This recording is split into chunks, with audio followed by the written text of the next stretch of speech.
Okay, picture this. You're chatting with someone in English. Maybe it's a colleague at the office, right? Or someone you've just met at a coffee shop. Maybe even a new friend online. Mm-hmm. Things are going okay, you're understanding each other, and then it happens. That moment, Mm. the conversation slows down, there's a pause, maybe a slightly too long pause, and suddenly you've both just run out of things to say. Yep, I know the feeling. You feel that little ripple of panic, like desperately searching your brain for a topic, a question, anything to fill the silence, and your mind just goes blank. Completely blank. It's that awkward conversational dead end. Sound familiar? Oh, absolutely. It's a universally relatable experience, isn't it? That moment where the flow just halts. Yeah. And like you said, it can feel particularly amplified when you're speaking in a language that's not your native tongue. Right. The pressure can feel higher, maybe.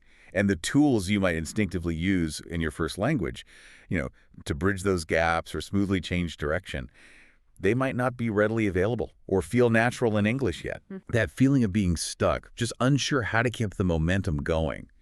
That's a significant hurdle for many people learning or using English. It really is. And overcoming that hurdle, building the confidence to navigate those potential silences and keep the conversation alive and flowing. Well, that's exactly what we're diving into today. Mm-hmm. We're taking a deep dive into some really insightful source material. Specifically, it's an audio recording that focuses entirely on mastering English conversations, and we're going to pull out the most essential, actionable techniques it presents. That's right. The mission for this deep dive is quite focused. To unpack the simple, practical methods outlined in this material. Methods that can genuinely help you avoid those awkward dead ends. Yeah. And help you feel more comfortable, more in control, and ultimately, more connected when you're talking in English. Exactly. And this is for you, whether you're focusing on improving your English for professional reasons, maybe for meetings or networking. Right, could be work. Or maybe for academic purposes, or maybe just because you're genuinely curious and want to connect more deeply with English speakers on a personal level. Whatever the reason, yeah. We're going to show you what the source highlights as the key problems and, maybe more importantly, the concrete solutions. Okay, great. So let's jump right in and look at why conversations sometimes just fizzle out, die. Yeah. The source material is pretty direct about identifying the main culprits, and understanding them, well, that's the first step to changing things, isn't it? It is, absolutely. And the material points to what it considers one of the biggest, most common mistakes. Yeah. It's deceptively simple, actually, No. but incredibly effective at shutting down conversation. Asking questions that basically trap the other person into giving only a very short answer. Ah. Specifically those questions that can really only be answered with a simple yes or no. The classic yes-no question pitfall. I think we all fall into that sometimes. Give us the example the source uses to illustrate this. Okay, the primary example provided is the question, do you like music? Do you like music? Okay. Now, think about your automatic response to that. For most people, it's a quick yes or maybe no. Right. Mostly yes, probably. Probably yes. Okay. And then silence. Yeah. What else is there to say? Exactly. You've given your one-word answer, and the conversational ball is now firmly back in the asker's court. They have to come up with the next topic, the next question, entirely on their own. If they're also struggling a bit, or if you've given them, well, nothing to work with, that's where the conversation can just stall.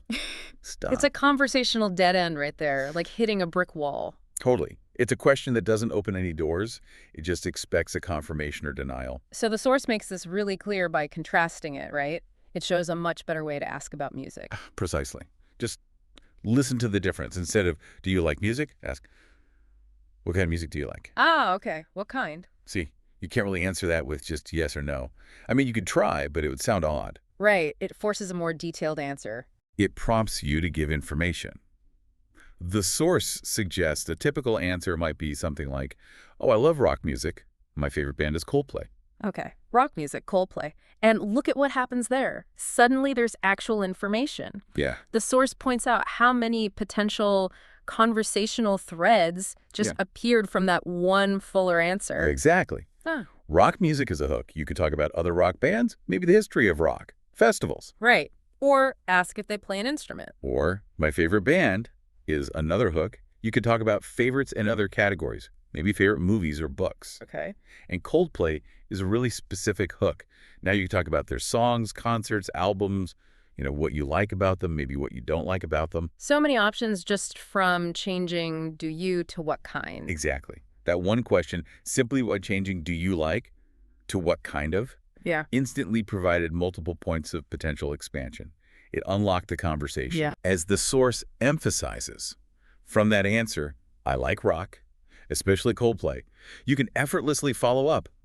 Oh, cool. Why do you like Coldplay so much? Right. Or have you ever seen them live? Or even what other rock bands are you into right now? Right. The initial question, just by asking for information rather than confirmation, Yeah. it blossomed into a whole tree of possibilities.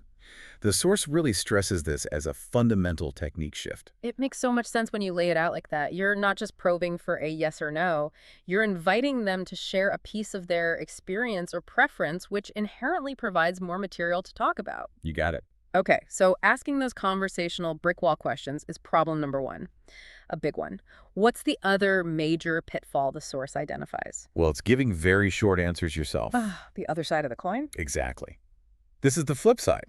Someone might ask you a really good open-ended question, one designed to keep things going. But if your response is too brief, you're the one shutting down the conversation. Right. You can kill it just as easily by not giving anything back. Precisely. Does the source give another example for this one? It does, a really clear one. Imagine someone asks you, do you like traveling? Which, ironically, is a yes-no question. But let's use it as an example of how to answer a question, even a potentially simple one. So someone asks, do you like traveling? And if your only answer is just yes, Silence again. Crickets. conversation over right there. You might be incredibly passionate about traveling. Maybe you have amazing stories about adventures around the world, places you dream of going. Yeah. But by simply saying yes, you've offered nothing for the other person to respond to or build upon. You've effectively put up your own brick wall. They have nowhere to go. So according to the source, what's the better way to respond to do you like traveling? Okay, the recommended response from the material is something like this. Yes, I love traveling. Last year, I went to Thailand, and it was amazing. Have you ever been there? Okay, let's really break that down. Why is that answer so much more effective? What's the source's analysis? Well, the source material is quite specific about the components that make this work so well.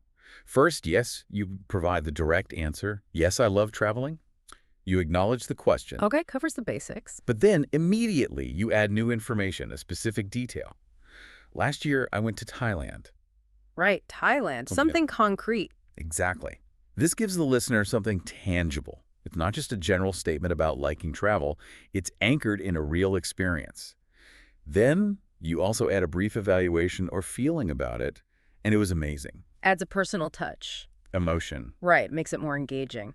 So you've confirmed, you've added a specific detail, Thailand, and you've added your feeling about it.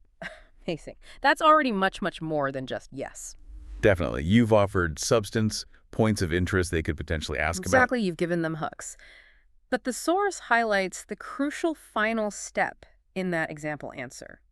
You include a follow-up question directed back at the other person. Have you ever been there? Okay. That's the key move, isn't it? You're not just talking about yourself. You're immediately turning the focus back to them and inviting their participation, passing the ball back. It is. It's so important.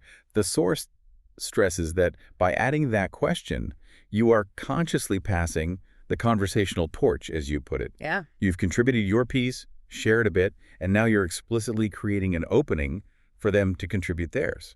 And they have options now. Tons of options. They can respond to your information about Thailand. Oh, wow, Thailand. I've always wanted to go. What was the best part? Or they can directly answer your question. No, I haven't been to Thailand, but I went to Vietnam last year, which was also fantastic. See, it just naturally promotes that back and forth. Absolutely. That structure actively promotes the give and take that defines a flowing conversation. It prevents it from becoming a one-sided interview. It's like saying, here's a little snippet from my life. Now I'm genuinely curious about yours. You're sharing and then immediately inviting them to share too. Precisely. And this principle leads directly to a core rule the source advises you to actively practice. When you answer a question, always try to add at least one extra piece of detail or include a follow-up question. Always add detail or a question. Okay. It's a proactive technique. You're actively working to prevent the conversation from stalling. Don't just fulfill the literal requirement of the question. Use your answer as a launch pad for further discussion. Think bigger than the question itself. That rule feels incredibly practical, easy to remember, hard to master maybe, but practical. Yeah. It shifts your focus from just responding correctly, like in a test, Yeah. to actively contributing to the ongoing dialogue. You become a co-creator of the conversation, not just a participant. Yes, exactly. It's about seeing conversation as a collaborative activity, a team sport almost. Ah, I like that. And the source identifies these 2 points, consciously asking questions that invite more than yes, no, and consciously giving answers that offer more than just the minimum as really foundational techniques for building conversational momentum and avoiding those awkward silences. Okay, so we've pinpointed the problems, questions that block and answers that are too short, basically. Now let's move on to the constructive side, the solutions. How do we actively build those bridges and keep the conversation flowing once we're mindful of those pitfalls? The source presents several key techniques, right? Yes, exactly. We move from diagnosis to the practical toolkit. And the material outlines several methods you can deploy. The first two, really, are essentially the positive application of what we just discussed about avoiding the pitfalls. Right. So technique one, asking better questions, re-emphasizing the use of what, how, and why. Right. The source highlights these not just as alternative words, but as question types that fundamentally change the nature of the expected response. Mm-hmm. Think about how they function intrinsically. Okay. What inherently prompts a request for identification, description, or information about something, like what kind of music? Uh-huh. How asks for a process, a method, or an explanation of manner. How did you get into that? How does that Yeah. work? And why asks for a reason, a justification, or a cause. Why did you choose that? Why is that important to you? Okay, and the point is, none of these can typically be answered with a simple yes or no. Exactly. They require the other person to elaborate, to provide details, explanations, or descriptions, thereby automatically generating more content for the conversation. They do the work for you, in a way. So, like your earlier example, instead of asking a colleague, did you finish the report? Which is yes, no, potentially awkward if the answer is no. Right. You could ask, how did the report writing go today? Or maybe, what was the biggest challenge finishing that report? Assuming you have that kind of rapport, of course. Exactly. Or instead of, can you cook? Yes. No, you ask, what's your favorite thing to cook? Which invites description, maybe even a story. Or how did you learn to cook that dish? Which invites an explanation of a process, maybe a memory. Precisely. The phrasing itself encourages a more detailed answer, making it much easier for the conversation to continue. You're proactively setting the stage for a richer exchange right from the outset. You're asking for substance. Okay, makes sense. Technique two, then, is the flip side of that. Giving fuller answers, reinforcing that rule of adding detail or a question back. Yes, and the source really unpacks why consistently applying this technique is so powerful. Beyond just providing raw information, it acts as a clear signal of engagement. How so?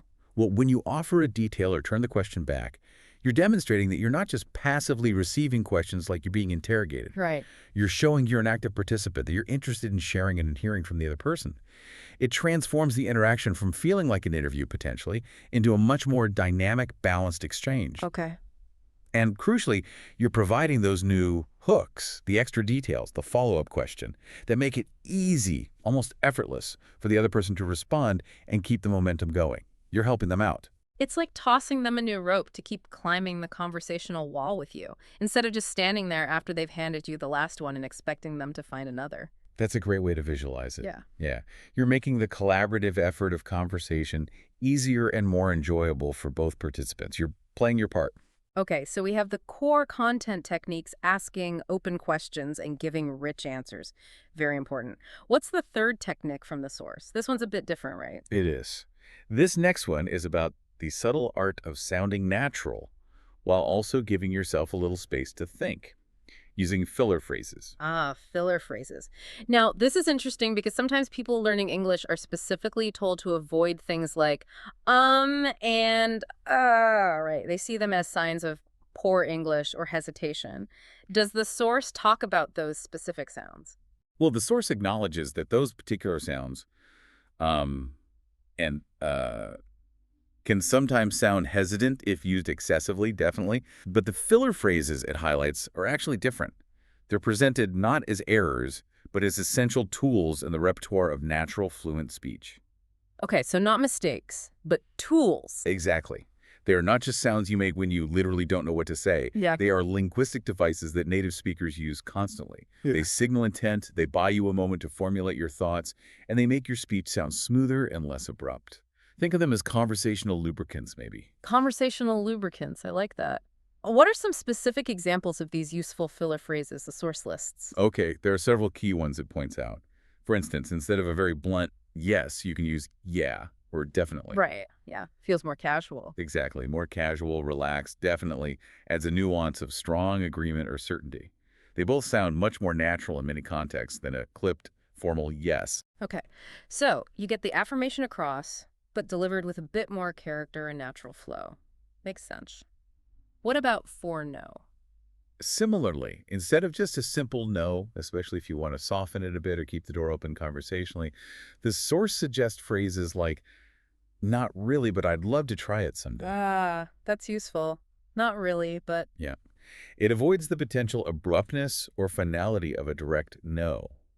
It signals that while the answer to the specific question is negative, you're still open to the general idea or perhaps a related discussion.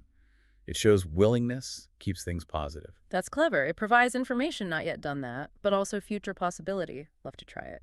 While still answering the core question. You're not shutting the topic down completely. Exactly. And then there are those inevitable moments when you genuinely don't know something, or maybe you just haven't thought about it before, instead of just saying, I don't know, which can sometimes feel a bit dismissive or unhelpful. Right, it can stop things cold. Yeah. The Force recommends phrases like, that's a good question. I haven't really thought about it. Ooh, that's brilliant. Let's break that down. Gives you that visible millisecond to think. Shows you're considering it. Right. That's a good question, is a polite acknowledgement, even a subtle compliment to the asker, validating their question. Exactly. Buys you more time, too. And I haven't really thought about it, is a perfectly natural and honest reason for not having an immediate, fully formed answer. It sounds engaged, thoughtful even, despite the uncertainty. It does. It keeps you in the conversation rather than exiting it with a simple declaration of ignorance. It invites further thought, maybe even a joint exploration of the question. Are there other examples the source gives? Yes, other useful ones include phrases like, well, actually, or, Yeah. actually is often used to introduce a point that might slightly correct or elaborate on something just said, or perhaps to introduce a slightly contrasting idea, but delivered politely. Okay, like a gentle redirection or clarification. Right. And, is often used to sort of check for shared understanding or to emphasize a point, making the listener feel included. It's really important, to practice these things regularly. It builds rapport. So the source's analysis of these phrases is essentially that they are integral to the rhythm and the naturalness of spoken English. Absolutely. They aren't just verbal tics or bad habits. They serve real functions. Buying time, signaling nuance, connecting ideas, making your speech less robotic, less abrupt. Precisely. And using them appropriately helps you sound more like a native speaker and keeps the conversation flowing more smoothly by avoiding those awkward silences while you gather your thoughts. It's like they're the punctuation marks in spoken language, maybe, or small bridges between ideas that give both speakers a moment to process what's being said. That's a really good analogy. Little bridges. Okay, so we have asking better questions, giving fuller answers, and now incorporating these useful filler phrases. What's the fourth practical technique the source covers for maintaining conversational flow? Okay, this technique is about navigating the overall structure of the conversation itself. Smooth topic changes. Ah, right. Because sometimes the subject has just naturally run its course, or you simply remember something else you wanted to bring up. Exactly. The conversation might be slowing down, or maybe it's just time to move on. You need a way to pivot from topic A to topic B without it feeling jarring or completely random or awkward. Like pulling a conversational handbrake turn. You want to avoid that. Definitely avoid that. You want a smooth lane change. And does the source provide specific phrases for this, like it did with the filler phrases? Transition signal. Yes, it gives several excellent transition phrases that act as signposts, essentially preparing the listener for a shift in subject matter. One very common and useful one is, that reminds me. Okay, that reminds me. How does that work? Well, you use this phrase, and then you introduce a new topic that you've linked, even if it's quite loosely, in your mind to the previous one. So the connection might only make sense to you, but the phrase signals that a connection was made. Pretty much, yeah. The example used is, that reminds me, have you ever been to Japan? Okay. So maybe you were just talking about trying a new restaurant. perhaps sushi. Or maybe planning a vacation somewhere warm in Japan comes to mind as a contrast. Mm. Or even discussing a movie set in Asia. Right. Whatever it was, you make a mental connection. Food reminds you of Japanese cuisine. Travel planning reminds you of a dream destination like Japan. A movie reminds you of the country itself. And you use, that reminds me, Hmm. to signal this internal, maybe slightly tenuous connection before introducing Japan. It makes the pivot feel less abrupt, more organic somehow. It creates a gentle bridge, yeah. Hey. Even if the listener doesn't immediately see the link, your phrase cues them that your mind made a jump, and that's okay. What's another transition phrase the source mentions? A more direct way to signal a link when the link is clear is using speaking of that, or more specifically, speaking of the previous topic. Ah, okay. So this is for when the new topic is obviously related. Right. It's used when the new topic is very clearly and logically connected to the one you were just discussing. So if we were just talking about different countries we've visited, I could say, speaking of travel, do you have a dream destination that's still on your list? Exactly. That's a perfect example. It explicitly names the link, travel, and then introduces the new but clearly related question or topic. It's a very transparent and smooth way to build on the existing topic while steering it in a slightly different direction. Yeah. Very logical. Okay. And the third transition phrase the source brings up. The third one is, oh, by the way. Oh, by the way. This one feels more casual. It is more casual, Mhm. and it's often used for topics that don't necessarily have a strong, immediate link to the previous conversation. It's for those moments when you suddenly remember something completely different you wanted to mention, or you just want to introduce a new subject more informally. So if we were talking about, I don't know, what we ate for lunch, I could potentially shift by saying, oh, by the way, did you see the news today about that unusual weather we're having? Precisely. The link there is minimal, or maybe non-existent. But the phrase, oh, by the way, signals that. It prepares the listener for a slight tangent or a completely new topic. It's a common and accepted way in casual conversation to introduce something new, sometimes unrelated, without needing to find or invent a perfect logical bridge. It signals a more relaxed kind of pivot. Got it. So these four techniques, asking better questions, what, how, why, giving fuller answers, detail plus question, using appropriate filler phrases, well, that's a good question, and employing smooth topic transitions. That reminds me, speaking of, by the way, they provide a really strong linguistic foundation for keeping conversations flowing. Mm-hmm. You're basically equipped with tools to both elicit more information from others and contribute more information yourself, all done gracefully. They are indeed concrete linguistic strategies you can consciously practice and incorporate into your conversations. But, and this is important, the source material emphasizes that mastering conversational flow in English isn't solely about the words and phrases you use. Okay, there's more to it. Yes. It's also significantly influenced by understanding the cultural norms and expectations around conversation, particularly in many English-speaking countries. Ah, so there's a layer beyond just the language itself, the sort of unwritten rules of interaction, the cultural context. Exactly. That's crucial. And the first, and perhaps most pervasive cultural element the source highlights in this context is the importance of small talk. Small talk, okay. It stresses that small talk is, and I quote, a huge part of daily interactions in many English-speaking environments. Why is small talk given such prominence? Because, in some cultures, silence is more comfortable or conversation tends to get straight to the main point more quickly. That's a valid point, and the source acknowledges that cultural variation. But it explains that in many English-speaking contexts, small talk serves as essential social lubricant. Social lubricant. Yeah, it helps people feel comfortable with each other. It breaks the ice. It establishes a basic rapport before potentially moving on to more serious or personal topics later on. It's a way to simply acknowledge someone's presence and have a brief, pleasant, low-stakes exchange.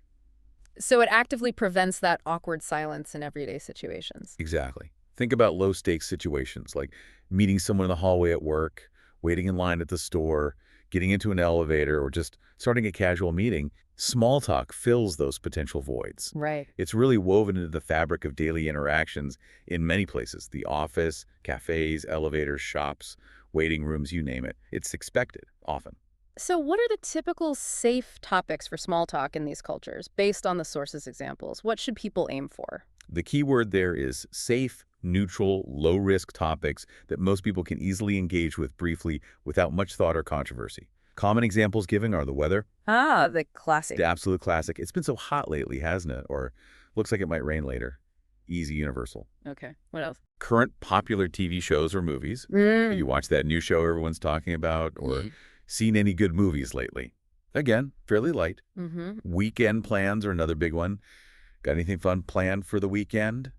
Or on Monday, how was your weekend? Very common, yeah. Or sports, but usually only if you know the other person is interested, or if there was a really major game or event. Okay. So these are topics that generally don't require deep personal insight.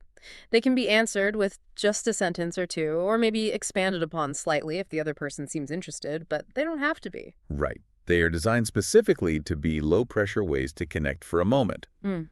But the source provides a crucial, very practical caveat here.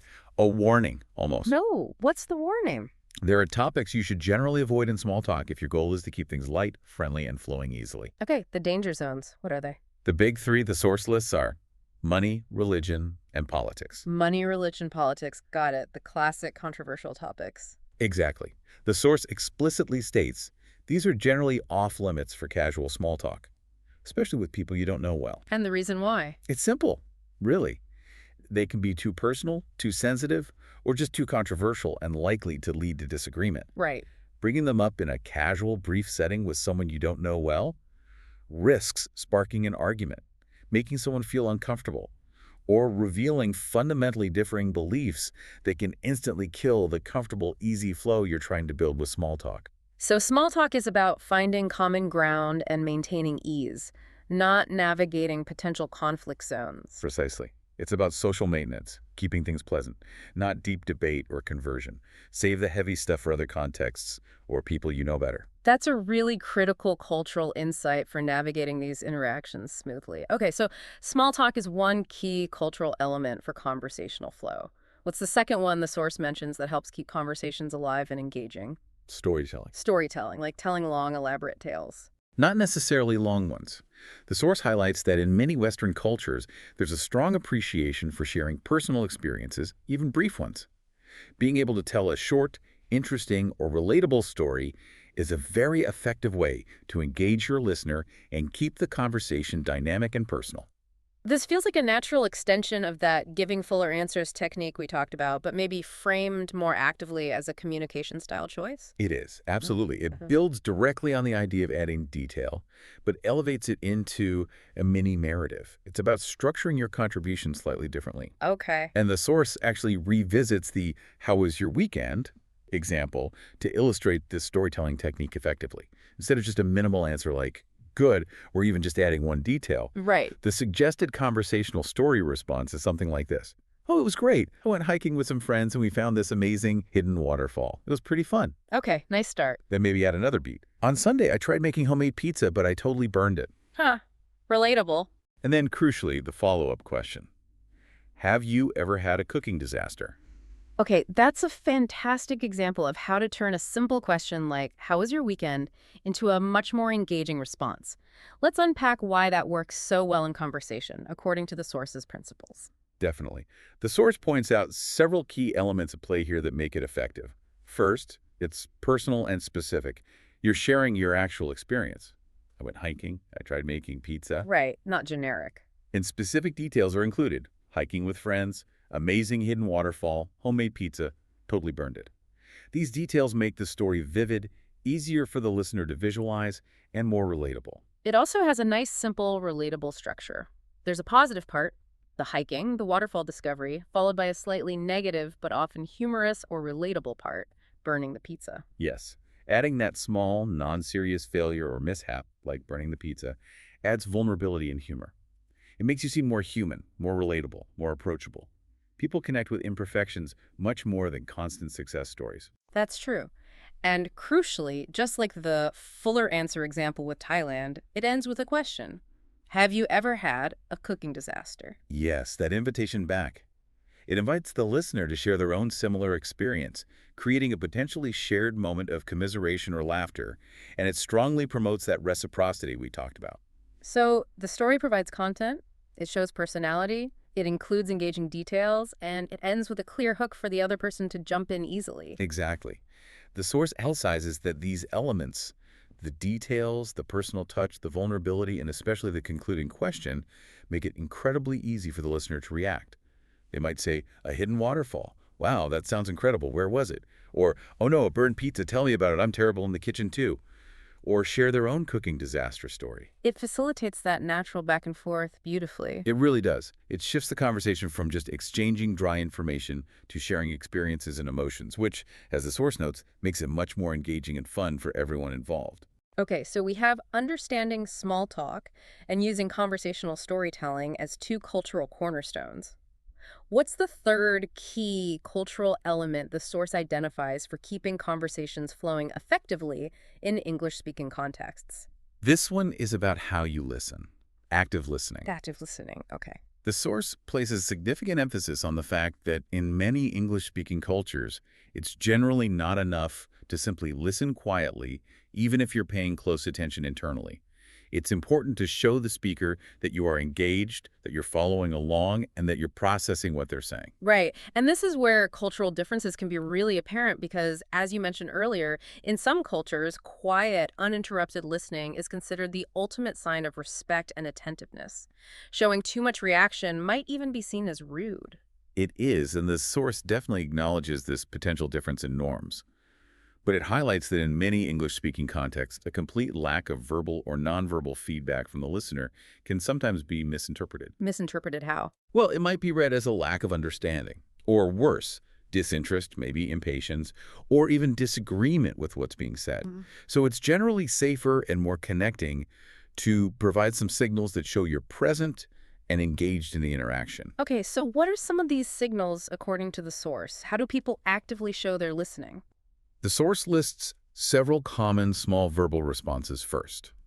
These are usually short interjections that you make either while the other person is speaking, at appropriate small pauses, or immediately after they finish making a point. Okay, like what? Examples include things like, oh, really? No way. That sounds amazing. Or, I see what you mean. Let's look at those. Oh, really? Signals maybe surprise or invites a little more detail. Right. No way is often a stronger expression of surprise or disbelief, usually for something impressive or unexpected. That sounds amazing is a clear positive affirmation showing you're reacting positively to their experience or idea. Yeah. And I see what you mean, confirms understanding, especially if they've explained something a bit more complex. It shows you've processed it. Precisely.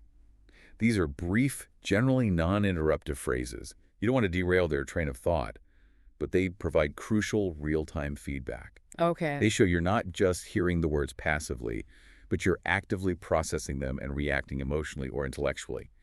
And they really encourage the speaker to continue because they feel heard and understood. Are there other simple ones? Oh, yeah, tons. Even simpler ones like, Yeah. right, yeah, okay, got it, exactly. All serve a similar function of just acknowledging you're tracking with them. And it's not just verbal, right? The source also talks about the nonverbal side of active listening. Yes, absolutely vital. Body language plays a huge role in signaling active listening in these contexts. The source specifically mentions nodding your head. Right, the nod. Universal signal. Pretty much indicates agreement, understanding, or simply that you're following along. Also, making appropriate eye contact. Okay, eye contact is key. Shows you are focused on the speaker, not distracted. And sometimes, slightly leaning forward. Leaning in. Yeah, it can subtly signal interest and engagement, that you're eager to hear more. So it's really the combination of these things, the small verbal interjections. Wow, okay. And these positive body language cues like nodding and eye contact that together tell the person speaking, I am here with you, I am listening, I am engaged, please continue. Exactly. They create a positive feedback loop. It makes the speaker feel more comfortable, more validated, and it encourages the natural flow of information and connection. And the source suggests actually practicing these things. Yes, consciously practicing them, perhaps by trying to deliberately incorporate a verbal cue, like, oh, wow, or that's interesting, into your listening responses a few times in your next conversation. Or maybe just focusing on maintaining comfortable eye contact if that's something you find challenging. It feels more natural the more you do it, like any skill. Okay, this brings everything together beautifully, I think. We've covered the common pitfalls that kill conversations, those deadly yes-no questions, and those frustratingly short answers. Hmm. We've explored the key linguistic tools from the source to overcome these, asking better, open-ended questions, providing fuller, detail-rich answers, often ending with a question back, using natural filler phrases effectively, and employing smooth transition phrases to change topics gracefully. Right, the toolkit. And then we've layered on top of that the crucial cultural elements that really underpin successful English conversations, understanding and participating appropriately in small talk, using conversational storytelling to engage, and actively demonstrating listening through verbal and nonverbal cues. That's a really comprehensive framework. It is. The source material truly provides a clear pathway, doesn't it? It moves logically from identifying the fundamental breakdowns in conversation to equipping you with specific linguistic and cultural strategies to build and maintain that conversational flow. It gives you concrete things to practice and listen for in your own interactions and in others. Yeah, and the source even suggests a practical, manageable challenge to get you started, breaking it down into really simple steps. Right, like choose a topic you're comfortable with first. Then maybe focus just on formulating open-ended what, how, or why questions related to that topic. Okay. And maybe try to consciously use just one or two of the useful filler phrases naturally when you're talking about it. Don't try to do everything at once. Right, start small. Pick one technique, maybe just focusing on adding that extra detail to your answers for a day, or trying to use, that reminds me, just once to change a topic. Conscious, deliberate practice seems key. Absolutely. It probably feels awkward at first, no doubt, like learning any new motor skill or habit. But that conscious effort builds the neural pathways, makes the connection, so eventually it becomes more automatic, more natural. And that leads us directly to the overarching, incredibly important message that the source material concludes with, which I think is so vital for language learners. Yes. Don't be afraid to make mistakes. Oh, absolutely crucial. This message is so important. Learning conversational fluency, especially in another language, is a process. It's not instant. Right. You will have moments where you pause awkwardly, where your filler phrase sounds a bit clunky or out of place, where your topic transition isn't perfectly smooth, or where you accidentally ask a yes-no question again, even though you know better now. Happens to everyone. It's absolutely normal. It's part of learning. The source emphasizes that practice, consistent practice, is what builds confidence over time. Yeah. Every single conversation, even a brief one, is an opportunity to try out just one of these techniques. And the most liberating takeaway from the source, I thought the core sentiment that should really guide your practice and maybe take some pressure off, is this final quote. English is about connection, not perfection. Ah, yes. That line is so powerful, isn't it? Because it completely shifts the goalpost. How so? Well, the aim isn't to speak flawlessly, without any hesitation, like some kind of robot programmed with perfect grammar and vocabulary. That's unrealistic and stressful. Right. The true purpose of conversation, the real reason you're learning these techniques in the first place, is to connect with other human beings, to share ideas, build relationships, understand others, and feel understood yourself. Connection over perfection. Exactly. Focusing on achieving perfect, mistake-free speech can actually be paralyzing. It can make you afraid to even try, afraid to open your mouth. But focusing instead on making a genuine connection, using these tools simply to facilitate that connection, even if you use them imperfectly, sometimes well, that's incredibly freeing. It encourages you to put yourself out there and actually talk to people. It really puts the whole effort into perspective, doesn't it? It's about human interaction first and foremost, with all these language techniques just serving that higher purpose. Precisely. And when you keep that goal of connection firmly in mind, the occasional awkward pause or grammatical slip becomes much less significant. They're just minor bumps on the road to understanding and building rapport, not failures. Okay, so we've gone through the pitfalls, the linguistic tools, and the cultural insights from this really valuable source material. Asking open questions, giving fuller answers, using fillers and transitions effectively, understanding the role of small talk, sharing stories, showing active listening. It really makes you think about how these techniques, while the source presents them as universally useful, aren't necessarily applied in a vacuum, are they? That's a wonderful point to leave our listeners with. The source gives us these foundational principles, which are invaluable, absolutely. But then the next step is considering how you might subtly adjust, applying them depending on the specific context you find yourself in. Right. Like, how does the dynamic change based on who you're talking to?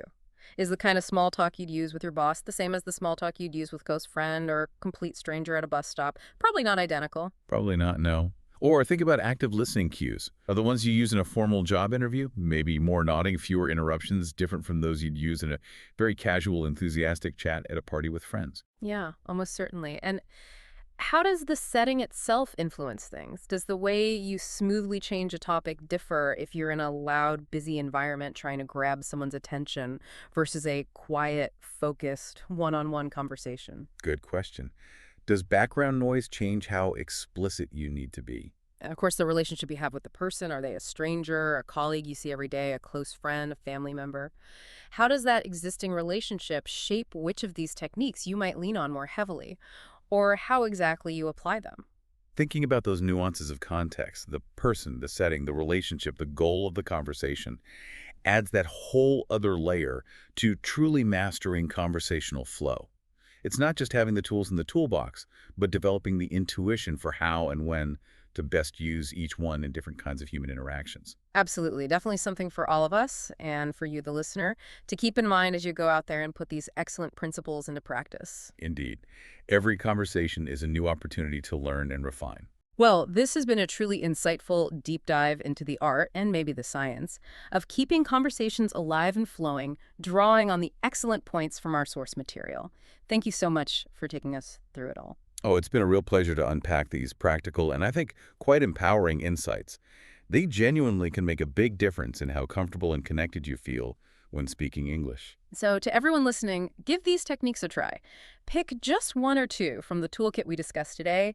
Maybe focus on asking more what and how questions this week, or make a conscious effort to add that extra detail or question whenever you answer someone. Or just try showing active listening with a few more verbal cues like, uh-huh, or right. Small steps. Small steps. And always remember that core freeing idea we talked about. English is about connection, not perfection. Practice patience and prioritizing that genuine connection. That really is the path forward. Couldn't agree more. Until next time, keep talking, keep practicing, and have fun connecting with people in English. Bye for now.